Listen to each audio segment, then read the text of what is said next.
Bismillahirrahmanirrahim. Alhamdulillahi rabbil alamin wassalatu wassalamu ala asyrafil anbiya'i wal mursalin sayyidina Muhammadin wa ala alihi wa sahbihi ajma'in. Qala rabbi shrah li sadri wa yassir li amri wahlul 'uqdatam min lisani yafqahu qawli. Subhanaka la ilma lana illa ma 'allamtana. Innaka antal alimul hakim wa la hawla wa la quwwata illa billahil aliyyul azim. Ilahi anta maksudi wa ridhaka matlubi. A'tini mahabbataka wa ma'rifatak. Amma ba'du, assalamu alaikum warahmatullahi wabarakatuh. Berkata Syekh Wan Daud bin Wan Abdullah Al-Fatani dalam kitab dia Ad-Durrus Samin, sehinggalah perkataan dia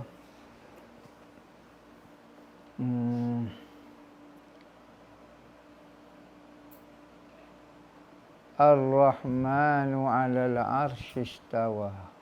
Situ. Demikian lagi firman-Nya Ar-Rahmanu 'alal 'arsy istawa. Bermula Rahman itu di atas arasy itu bersama dia.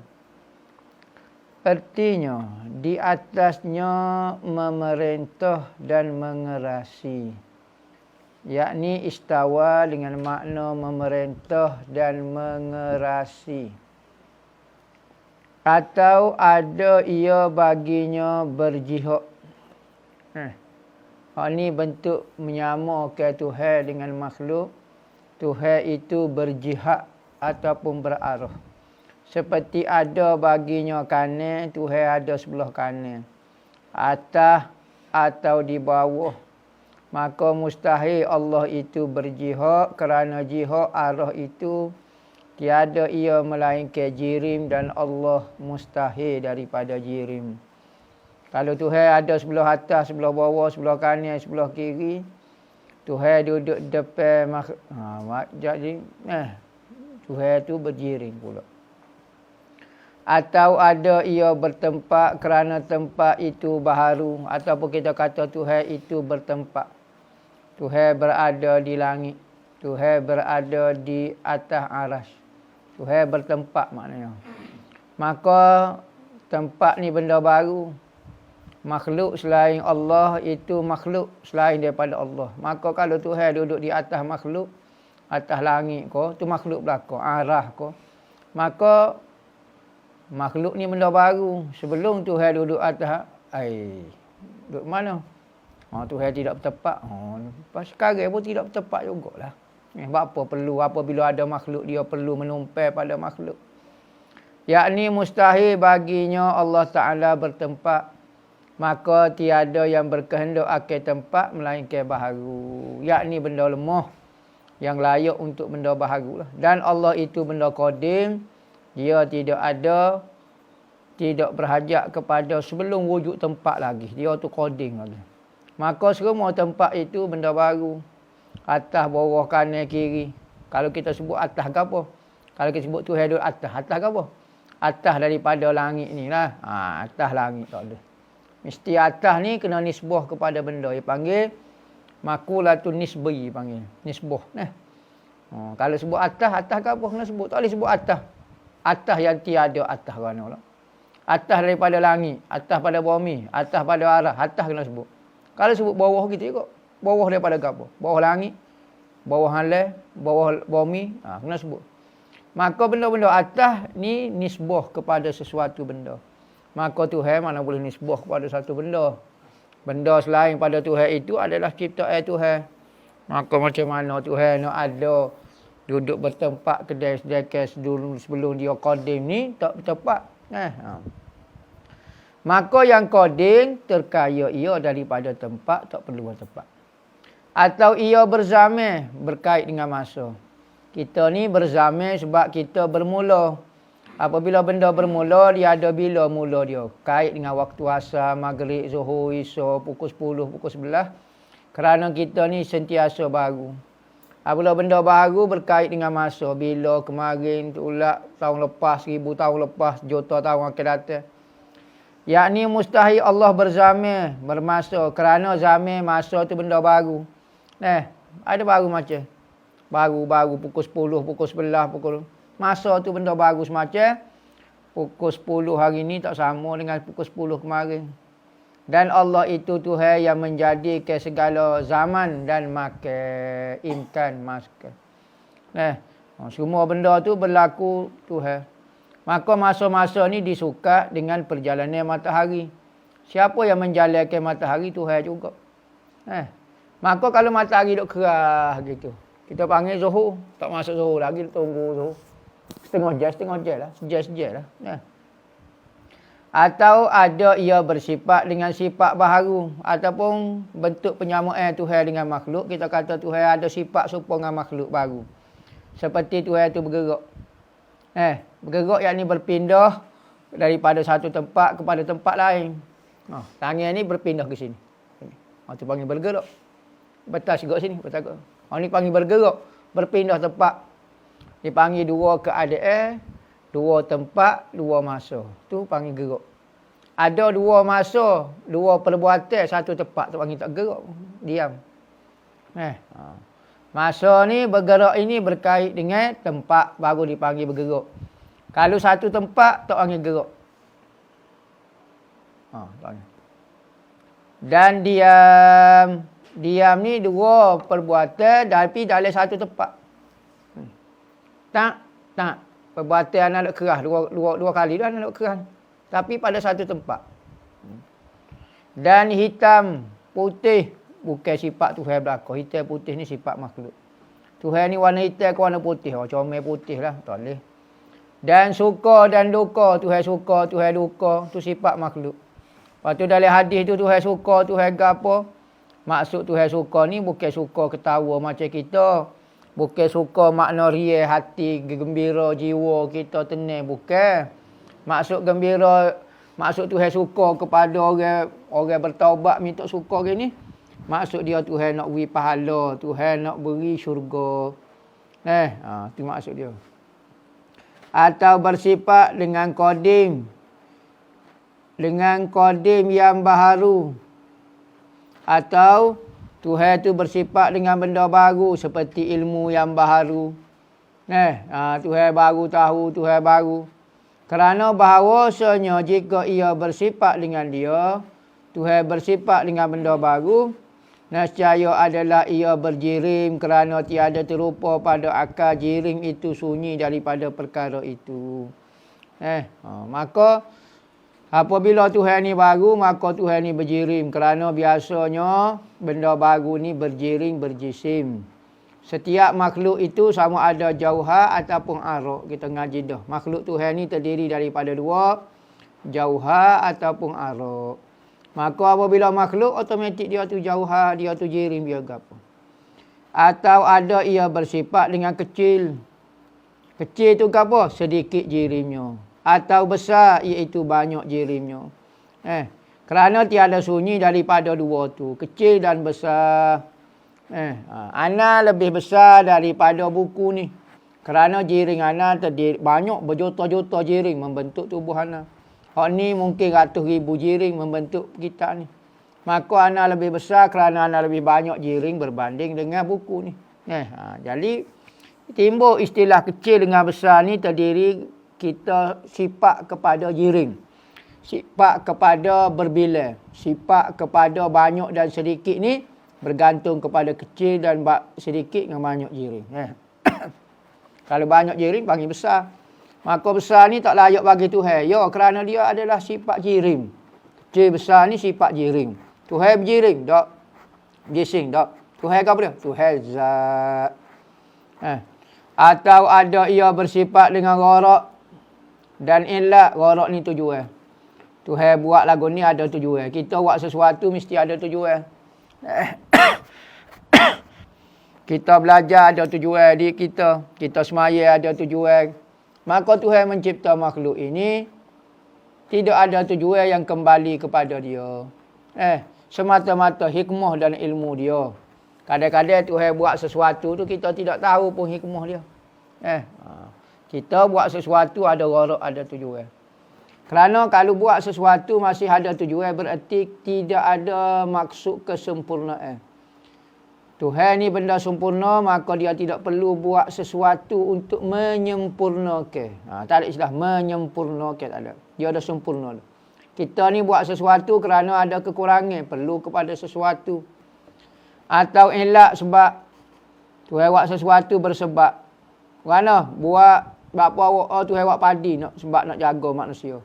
Kalau tak buat padi mati manusia. Dak. Kadang Tuhan buat sebab sahaja. Sebab ni apa dia? Yakni boleh menyalahi. Kalau Tuhan tak buat padi tu, Tuhan boleh lagi menjaga manusia. Manusia pun tak mati kalau tak ada padi. Kalau tak ada udara pun, manusia tak mati. Kalau Tuhan jaga. Cuma sebabnya saja Tuhan buat udara, lepas tu manusia tu bernyawa. Tuhan buat makanan, manusia boleh makan, maka manusia boleh hidup. Kalau tak ada makanan, ya boleh juga Tuhan buat. Yakni kerana yang membangkitkan dengan tergagah atau menghelak. Mendatangkan maslahah. Menghelak ni mendatangkan maslahah. Jadi buat sesuatu ada kepentingan kita. Yang kembali kepadanya kepada Tuhan. Mustahil Tuhan buat sesuatu kerana ada kepentingan kepada dia. Tuhan suruh kita semaya kerana apabila manusia sembuh dia jadi semakin hebat. Tak ada. Dia sempurna dah. Atau kepada makhluk. Ataupun Tuhan suruh buat ibadat, maka manusia pun jadi gini. Tak juga. Masuk syurga ni kasih saya Tuhan. Bukan ibadat kita. Lepas tu Tuhan suruh buat ibadat, ikut dia. Dia nak suruh. Dia buat apa dia nak. Maka kita kena ikut perintah Tuhan. Ya, kena buat. Sekali pun buat ibadat tu tak menyebabkan masuk syurga pun. Jadi tidak ada manfaat untuk kembali kepada Tuhan. Tidak ada manfaat kembali kepada manusia juga. Tetapi apa kita buat ibadat? Kerana suruh perintah. Dan atau menolak daripadanya kebinasaan pada af'alnya dan hukumnya. Dan dia tidak perlu kepada sesuatu. Dalam perbuatan dia dan hukum dia tidak perlu. Bapa kita tidak dibenarkan makan babi ke, makan anjing ke, bapa takut habis ke binatang dia. Perbuatan dia, hukumnya dia tak ada kurang, tak ada apa.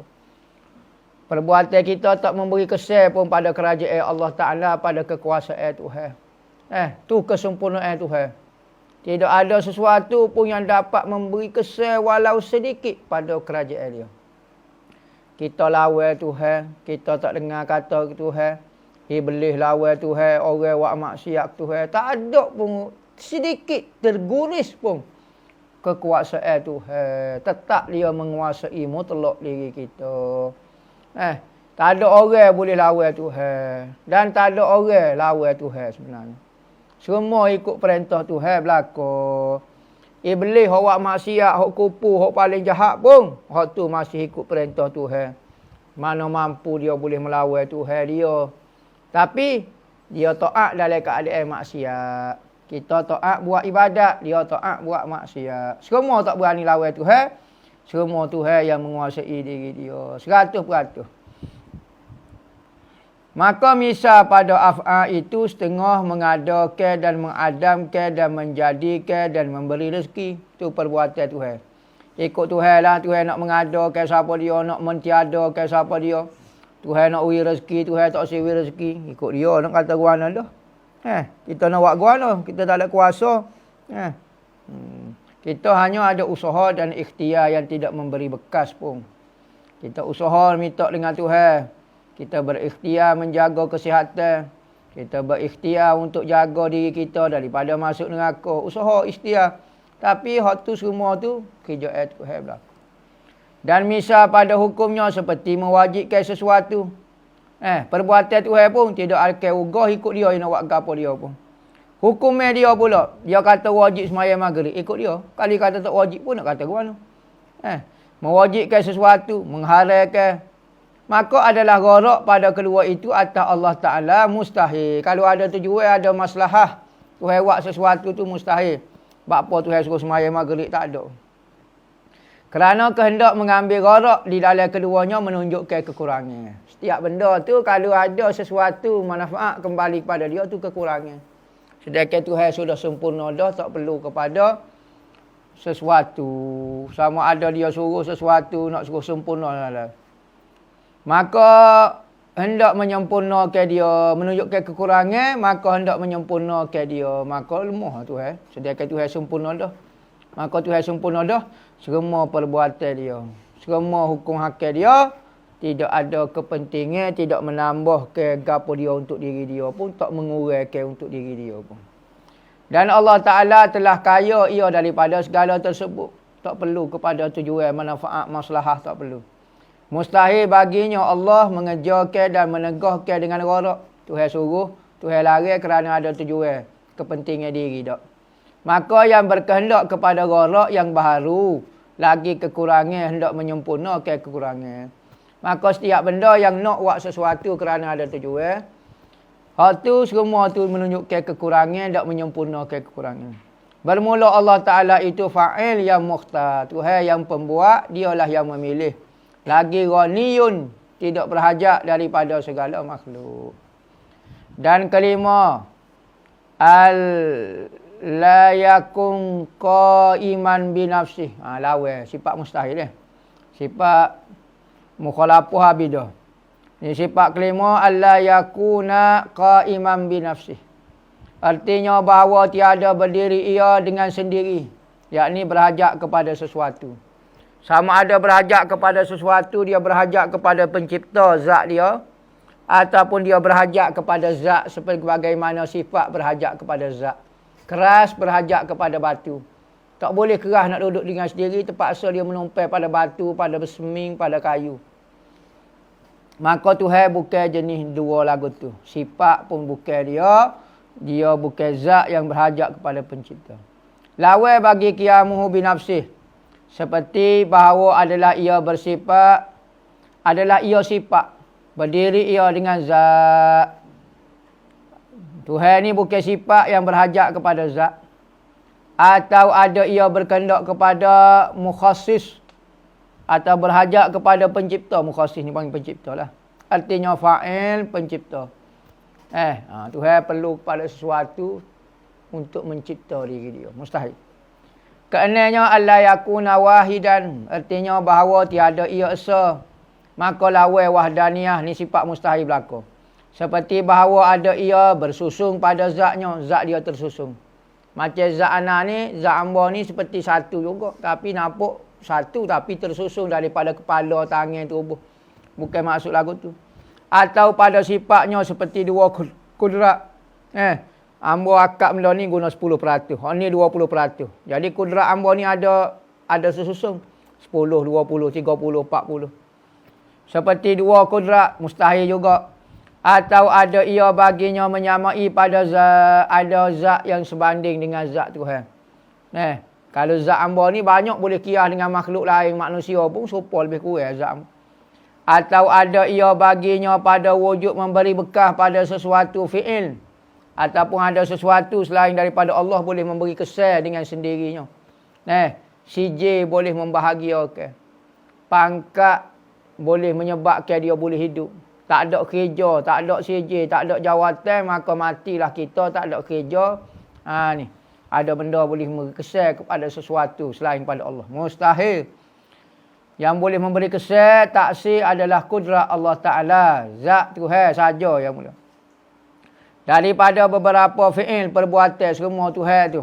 Walau satu perbuatan tidak ada makhluk boleh cipta. Maka difaham daripada perkataan ini bahawa tiada memberi bekas pada suatu sebab daripada asbab yang beradab pada bagai yang disertanya. Pisah, sekalipun biasa standardnya ia boleh melukakan, boleh memutuskan, maka ia hanya sebab beradab saja. Tuhan boleh buat tak putus, Tuhan boleh buat putus tanpa pisau. Maka tiada memberi bekas sikin, yakni pisau, pada mengerak ia dan api pada menghanguskan. Tak. Jadi ada api membakar tapi tidak hangus, cerita Nabi Ibrahim. Sikin tidak dapat mengerakkan seperti Nabi Ibrahim, Nabi Ismail. Semua tetap memberi kesan. Cuma ghalib. Adanya pisau itu melukakan. Dan jikalau tiada, nescaya lazimlah bahawa tiada Tuhan bagi Tuhan itu esa pada perbuatan. Dan jikalau tiada, yakni sebab beradak tu akan memberi bekah, pisau memberi bersekah, maka banyaklah pula orang yang boleh memberi bekah. Pisau boleh beri kesan, api boleh beri kesan, Tuhan boleh beri kesan, banyak pula boleh beri kesan. Sedangkan Tuhan saja yang boleh bekah dan kesan. Maka barang siapa mengiktikadkan bahawasanya segala perkara daripada asbab yang beradak, sumpama nasi mengenyahkan dengan tabiatnya, artinya dengan zat dan hakikatnya, maka tiada yang membantahi pada kufurnya. Tak ada khilaf ulama kata, siapa dia kata nasi tu boleh mengenyahkan dengan sendiri. Tuhan cipta nasi saja, maka dengan nasi tu boleh mengenyahkan. Tuhan cipta pisau saja, pisau tu sendiri boleh kerak. Tuhan cipta api, api tu sendiri boleh menghanguskan dengan diri dia sendiri. Maka tu tidak ada khilaf ulama kata orang ni jadi jatuh kafir. Kufur tu sifat dia, orang dia tu jadi kafir. Seperti yang diketahui daripada hadis yang diceritakan daripada Syaikhan, Bukhari Muslim lah, daripada Sayyidina Zaid, anak kepada Khalid Al-Juhani. Katanya, sembahyang dengan kami Rasulullah sembahyang subuh atas bekas hujan, yakni kemudian daripada hujan. Maka tatkala selesai berpaling manusia ke rumah, maka menghadap Nabi ke atas manusia, maka bersabda ia, Atadruna maza qala rabbukum? Qalu Allahu wa rasuluhu a'lam. Qala asbaha min ibadi mu'minun bi wa kafirun. Fa amma man qala mutirna bi fadlillahi wa rahmatihi fadzalika mu'minun bi wa kafirun bil kawakib. Qala mutirna bi nau'i kaza falizalika kafirun bi mu'minun bil kawakib. Adalah kami mengetahui apa yang dikata Tuhan kamu. Satu kali Rasulullah lepas pada semaya, semaya subuh, lepas pada hujan. Maka Nabi pun lepas buat kuliah subuh lah. Kecek sikit, nasihat sikit kepada sahabat. Nabi kata, mu tahu kau tak Tuhan ada beritahu benda kepada mu. Apa dia? Kata mereka Allah dan Rasul terlebih mengetahui. Hamba tak tahu. Allah Ta'ala royak apa dia, ya Rasulullah, hamba tak tahu. Sabdanya, berpagi-pagi daripada hamba-Ku mukmin dengan aku, kafir dengan aku. Kadang-kadang orang pagi hari lagi ada jadi kafir, ada orang jadi orang Islam dengan sebab. Maka para siapa berkata, hujan, semalam ke hujan kata. Hujan tu kami dengan kurnia Allah dan rahmat kasih saya Tuhan, maka dia beriman dengan kami, kafir dengan kawakib. Kawakib ni hujan. Kawakib ni bintang-bintang. Jadi bintang ni musim ni. Siapa dia kata, bintang ataupun cuaca, ataupun cuaca lah, ramalan cuaca tu. Bintang bergerak, kau angin bergerak tu yang menurunkan hujan. Dia sendiri turun hujan, maka jadi kafir. Sebenarnya yang menurunkan hujan itu adalah Tuhan. Tuhan buat saja suasana geruh, gemuruh, banjir, kau apa dia. Jangan kata semata-mata musim dia, bulan 12 ni, memang bulan 12 ni banjir. Jangan kata lah. Yakni bintang, dan barang siapa berkata dihujankan kami dengan bintang anu. Memang musim dia dah ni banjir sebab apa? Sebab angin di sini apa semua ada awal ke apa, maka banjir. Hujanlah ke apa dia. Tanpa menisbahkan kepada Tuhan pun. Kita kecek biasa tu kita faham. Ni musim hujan, ni banjir hujan lah kata. Tu kita faham maksud dia. Ni orang ni dia kata betul-betul bintang tu tak ada kaitan dengan Tuhan. Hak ni dia kata Tuhan. Hak mana? Hak percaya kepada Tuhan lah. Hak tu lah mukminnya. Hak percaya kepada bintang tu, tentulah kafir. Yang tak percaya ke Tuhan. Maka adalah demikian itu kafir dengan aku, katanya Tuhan. Mukmin dengan bintang. Beriman dengan bintang pula. Beriman dengan ramalan kaji cuaca dah pula. Bukan beriman dengan aku. Tetapi tidak salah benda-benda lagu tu sebagai pedoman sahaja. Yang penting iktikad kita, semua itu adalah Allah Ta'ala. Itu merupakan sunnatullah. Biasanya Tuhan buat. Kalau Tuhan tak si buat pun tak apa. Adat saja bulan 12 ni musim banjir. Adat kebiasaannya. Tuhan nak buat bulan 1, bulan 3, bulan ikut tu pulih kepada dia. Jangan kata bulan 12 ni banjir hujan akan ada, mendung akan ada, awan akan jadi gelap. Kalau tak ada Tuhan pun dia boleh hujan dengan sendiri. Tak boleh lah tu kafir. Barang siapa iktikad baharu segala asbab yang beradab dan bahawasanya tidak memberi bekah dengan tabiat dia, tak beri bekah. Dan hanya sungguhnya Allah menjadikan padanya kuat. Dengan demikian kuat itu memberi bekah. Itu hewi di awal itu satu kekuatan. Maknanya awal itu sendiri boleh menghujankan. Itu hewi satu kekuatan pada pisah. Dengan pisah itu sendiri boleh memutuhkan. Maka iaitu hukum dia fasik lagi bid'ah. Berarti tak jadi kafir. Sebab dia kata Tuhan yang cipta kekuatan pada pisah. Hak saat ni Tuhan cipta pisah automatik boleh. Tak boleh kata. Automatik tak boleh hukumnya jadi kufur. Dan pada mengkufurkan dia keluar kau pendapat, maka yang asasnya tidak jadi kafir, jadi fasik saja sebab dia masih lagi menisbahkan kekuatan itu kepada Allah. Maka inilah intikad yang kebanyakan daripada orang jahil mukminin seperti Qadariyah kerana taklid bagi adat. Qadariyah kata adat kebiasaannya apabila Tuhan ciptanya memang jadi lagu itulah, tidak boleh menyalahi. Sedangkan kita pisah tajam pun boleh tak melukakan. Api yang kuat pun boleh tidak menghanguskan. Kata Syekh Sanusi rahimahullahu ta'ala, bermula asal kufur itu dan asal bid'ah itu 7 perkara. Wallahu a'lam. Sebab-sebab orang jadi kufur. Sebab-sebab orang jadi bid'ah ini ada 7 perkara. Maka sebab-sebab inilah menyebabkan timbul ajaran sesat. 7 perkara ni. Kalau orang amal 7 perkara ni, ada 7 perkara ni jadi sesat orang.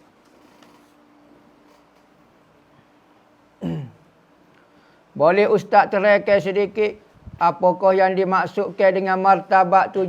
Terima kasih ustaz. Martabat 7 ini adalah satu pengajian tauhid.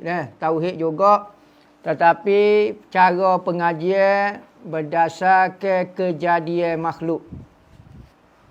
Jadi dalam pengajian ilmu martabat 7, konsep dia ataupun matlamat dia adalah nak menyatukan, nak mentauhidkan yang Allah lah. Secara hakikatnya, dialah punca segala-galanya. Bermula daripada Allah lah segala-galanya. Sama ada perbuatan, semua tu adalah hasil ciptaan Tuhan. Segala sifat-sifat yang kita lihat, kudrat, iradat, orang boleh kecek, orang boleh mendengar. Semua tu berpunca daripada Tuhan. Segala jenis zat, zat makhluk, zat kambing, semua berpunca daripada Tuhan belaka. Jadi nak mensatukan, nak mentauhidkan akidah dan perasaan kita. Ada dalam bentuk mengaji sifat 20. Ada dalam bentuk pengajian martabat. Maka kejadian makhluk tu ya bahas. Ada 7 martabat. Pertama ahdiyah, wahdah, wahidiyah. Lepas tu turun kepada alam ruh, alam misal, alam insan. Alam ajsam dia panggil. Maka hak ni kita tengok sekarang ni alam ajsam, alam jisim. Maka alam jisim ni di sebalik alam jisim ni dia ada asal dia. Dipanggil alam misal. Alam misal ni ada contoh dia alam ruh. Bila alam ruh dia tunjuk. Maka akhir sekali kita mentauhidkan Allah Taala pada semua perkara. Tu tujuan dia martabat 7 secara kasar. Nak bahas dalil-dalil tak boleh lah. Wahabi ni tak suka ni. Martabat 7 ni. Ada setengah ahli sunnah pun tak minat juga. Sebab apa? Sebab tak sempat mengaji. Kalau mengaji, dia tak akan tolak martabat 7 ni. Lah ni tak sedut heran lah. Kalau orang tolak pun tanya ngaji pun tak. Kalau ngaji pun tak faham. Kalau faham, tak akan tolak ilmu ni. Maka pengajian martabat 7 ini diasaskan. Cara mengaji tauhid dengan cara martabat ni diasaskan oleh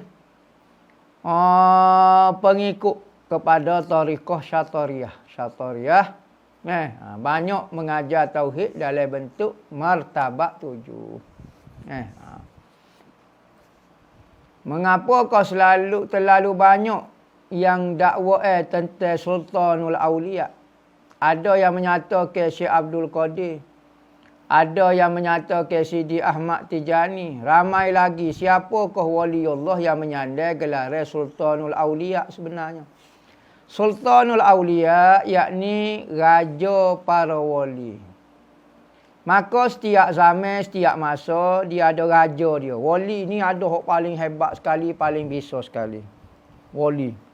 Hak tu kedudukan dia di sisi Tuhan. Sebagaimana Nabi pun ada kedudukan hak lebih tinggi, hak ni besar, hak ni kuat, hak ni apa. Yang diketuai oleh Nabi Muhammad. Maka wali-wali pun ada martabat dia. Maka setiap masa dia ada raja dia. Maka ada raja dia. Maka dalam raja-raja ni dia ada agung dia pula. Agung. Ketua para aulia. Maka agung dia dipanggil Qutbul Ghaus. Ataupun Ghaus. Ataupun dipanggil Sultanul Aulia. Pada zamannya hak serupa ni. Senara raja-raja wali ni ramai zaman ni. Tapi dalam ramai-ramai tu ada 4 orang hak seru lah dunia ini. Pertama Syekh Abdul Qadir Jailani. Sidi Ahmad Ar-Rifai. Lepas tu Ibrahim Ad-Dusuki. Lepas tu keempatnya Sidi Ahmad Al-Badawi, kau boleh tak ingat dah. Lebih kurang gitulah. Jadi setiap masa tu dia ada raja-raja dia. Maka Syekh Abdul Qadir Jailani ni tahun lain. Sidi Ahmad Tijani tahun lain. Sidi Ahmad Tijani tahun 1000. Hak ni tahun 500 tahun lepas. Beza. Jadi jangan duk panik lah. Supaya kita kata Malaysia ada berapa orang agung. Berapa belah dah agung. Mana boleh. Orang kata Sultan Johor agung. Lon ni. Dulu Sultan Terengganu agung juga. Agung juga. Pas salah ke mana? Zaman dia. Jangan panik.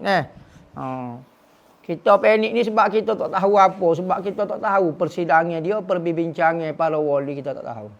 Kalau kita jadi ahli majlis syura dia, majlis mesyuarat dia, beres. Kawan ni beres.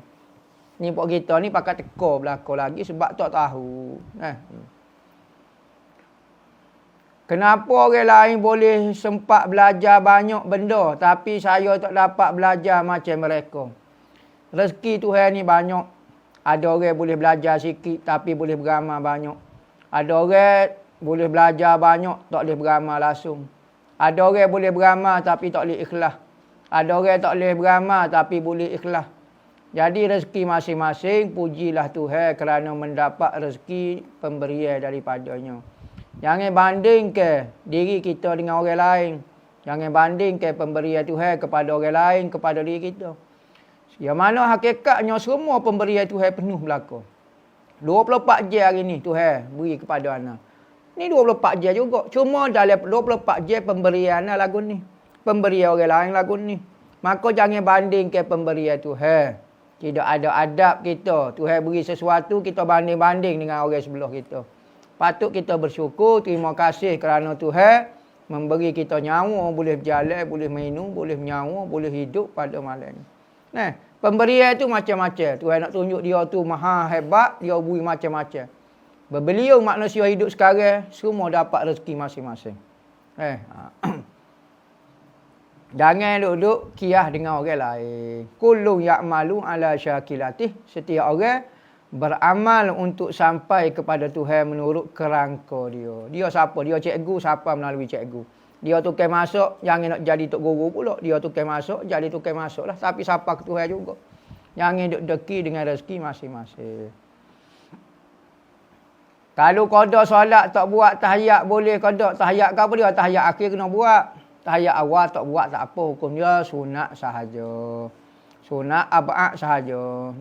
Tak batal lah maknanya.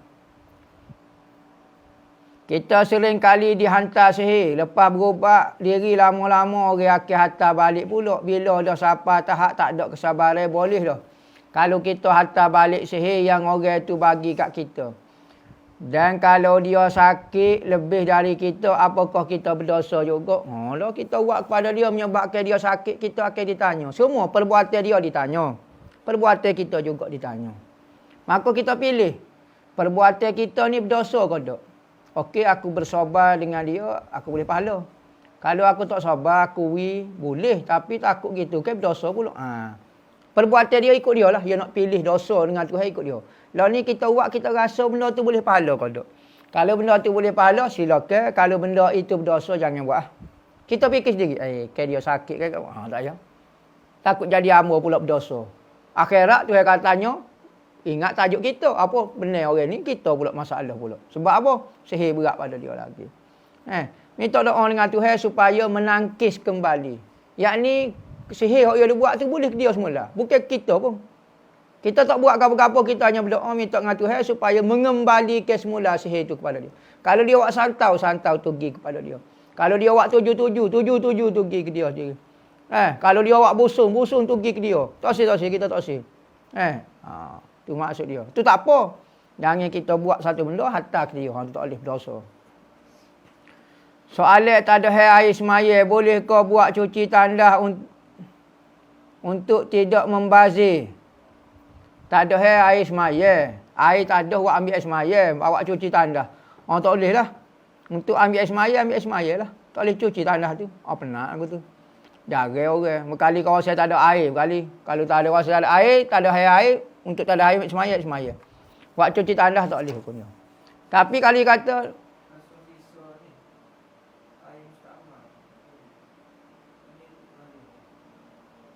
tak ada air semaya ni. Kita ambil air semaya tu tak ada. Dia tak ada air tu. Jadi air mustakmal lah. Boleh buat cuci tandas. Boleh, tak ada masalah apa. Ya air mustakmal ni, air hok tak ada ambil air semaya ni, tak boleh minum sahaja.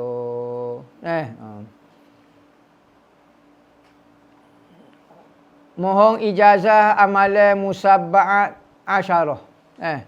Ana ijazah ke amalan musabba'at asyarah. 7 ayat diulas 10 kali. 7 ayat Quran esok diulas 10. 7 10 kali. Adalah amalan-amalan suhu tu, amalan tu. Seorang isteri bekerja, adakah kalau dia nak sedekah sebahagian gajinya kena beritahu suaminya? Tak perlu. Kalau harta dia, maka ikut dia terpulang kepada dia. Dia nak sedekah semua, kau nak sedekah terpulang kepada dia. Boleh, jadi nak buat ibadat, tak ada kaitan dengan hak suami. Tu birit duit dia. Tapi kalau ibadat berkait dengan hak suami, seperti dia nak puasa, dia nak gapo, maka tu ada kaitan. Dia kena layan suami dia ke gapo, maka tu ada kaitan dengan hak suami. Sekalipun diri kita, tapi ada kaitan dengan suami. Kalau harta tak ada kaitan, kita nak beri gapo dia pun terpulang. Boleh kau baca surah Al-Mulk, hadiah sedekah kepada ibu bapa untuk lepas daripada seksa kubur? Minta lah. Harap-harap supaya bolehlah kelebihan tu untuk ibu bapa kita. Pahala dia dan kelebihan kita minta, boleh kita sebenarnya. Maka kita minta hadiah tu diberi kepada ibu bapa kita. Boleh, tak ada masalah. Ia termasuk daripada doa dan permintaan. Dan doa permintaan ni tidak ada ulama melarang dia. Mohon ijazah ayat Ar-Ra'du, ayat 31. Walau anna Qur'anan suyirat bihil jibalu au qutti'at bihil ardu. Ayat apa dia tahu? Biasa dengar ayat ni tapi hamba tak ingat dah. Manfaat dia. Gapo dia, khasiat dia. Pahala tu pahala. Tapi setiap benda tu ada khasiat dan ada kelebihan dia. Bukan kata Quran tu hanya beri hidayat saja, betul. Tapi dia juga penyembuh. Wa nunazzilu minal Qur'ani ma huwa shifaa'un. Kami turunkan daripada Al-Quran penyembuh. Bukan kata sekadar petunjuk saja. Gapo dia dah ingat dah ayat ni. Gapo dia manfaat dia. Jadi dia mau tengok sendirilah. Hamba tak ingat dah gapo dia manfaat dia. Tapi hamba ada ijazah insya-Allah. Ayat ni hamba ijazah ke. Apakah hukumnya membunuh ular besar kecil? Sama ada berbisa atau tidak? Ular ni masuk dalam kategori berbisa, hukum dia harus membunuh dia. Tetapi moleknya beri izin dulu. Kalau dia masuk dalam rumah, beri salam. Assalamualaikum. Keluar daripada rumah ni. Kalau tidak, aku bunuh. Duduk sebentar pula. Okey, minta keluar daripada rumah ni, kalau tak keluar saya bunuh. Ulai 3 kali dulu barulah kita ambil kayu katok. Jangan katok selalu kerana ada peristiwa bukan ular sebenarnya tapi jin. Apabila jin nyamar jadi ular, waktu dipanggil jin mambai tanah dipanggil. Orang bahasa Melayu panggil mambai tanah. Nabi kata jin ini ada beberapa jenis. Ada jenis terbang. Kita tengok benda terbang. Ada berbentuk binatang. Kucing hitam, anjing hitam, ular hitam. Hal tu dipanggil jin tanah. Dalam tempat kita panggil mudah jin tanah. Ataupun panggil mambai tanah. Bila beli kata, hei mambang tanah. Mambang tanah tu jin kau tu. Jin jenis betul aku ni. Mambang air, hak jenis duduk dalam air. Kita pergi ke tempat air, kita tengok ada binatang pelik. Nak kata ikan duduk, sudah benda lain tu. Jadi Nabi kata ada jin berbentuk terbang, ada duduk dalam air, ada duduk atas darat. Betul tu. Mambai tanah, mambai air, mambai api, mambai angin. Nama, bahasa jenis terbang. Nama-nama mambai ni, nama istilah pak kita. Jadi kena izin, minta izin dulu, barulah bunuh. Kerana dalam riwayat ceritanya, sahabat pernah membunuh binatang ular, lepas pada tu dia mati. Kerana apa? Kerana bukan ular sebenarnya, jin sebenarnya. Contohnya jenis ular, rusuk kubah, pemakai tikus. Kerak dia duduk dalam rumah. Molek lagu tu dululah. Molek izin, lepas tu lagu tu. Barulah katok. Banyak cerita-cerita misteri. Misteri maknanya kait dengan jin lah. Gitu. Nak bertanya, jika ditakdirkan Rasulullah hidup sekarang, apakah Nabi akan mengajak orang supaya berperang di Palestin? Atau mengajarkan fardu ain sahaja? Gini, barang ni andaya saja. Kalau ditakdirkan Rasulullah hidup sekarang, maka hamba tak boleh jawab apa ni kerana barang andaya. Kalau barang andaya gak, kereta api boleh wacol ni. Jadi kamu tak tahu Nabi Muhammad akan pilih gapo dia.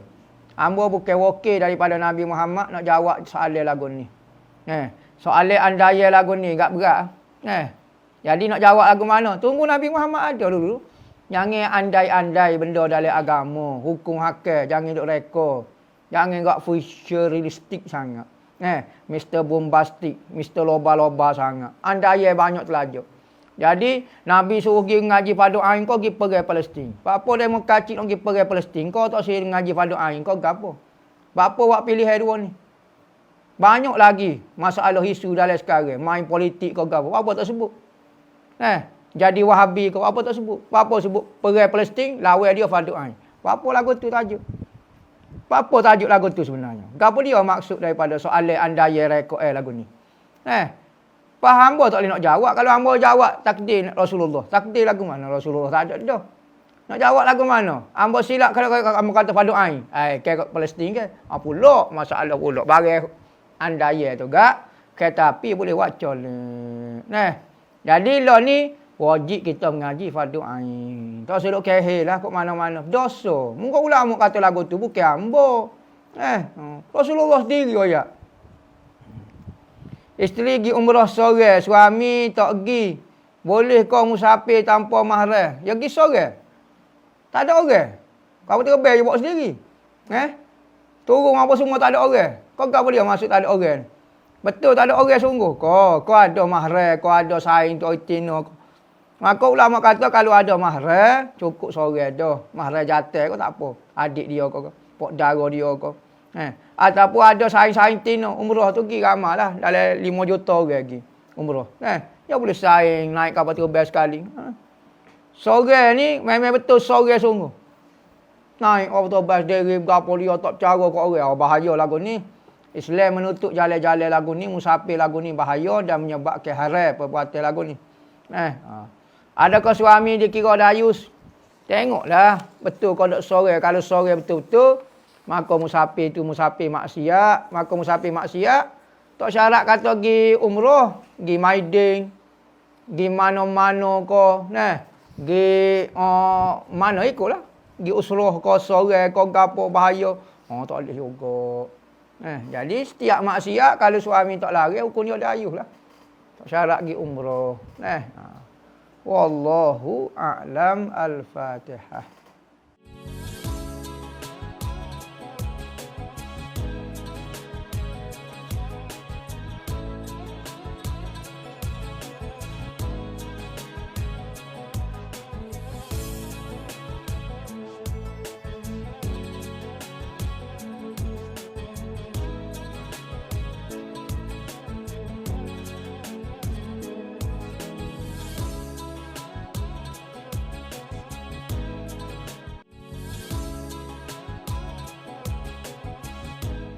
kita telah habis sebanyak dalam 200,000 dan kita masih memerlukan 280,000 lagi untuk menyiapkan tambahan daripada masjid yang kita sedia duk guna sekarang. Masjid tambahan ini adalah keperluan untuk pelajar-pelajar belajar. Kerana pertambahan pelajar maka memerlukan ruang yang sangat besar.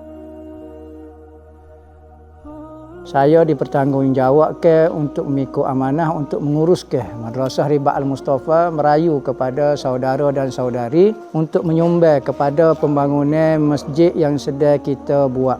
Maka saya berharaplah sebagaimana Allah Subhanahu Wa Taala menyebut di dalam Al-Quran, sesiapa yang ingin memberi pinjam kepada Allah Subhanahu Wa Taala. Allah Taala menggunakan perkataan Allah Taala nak meminjam harta kita.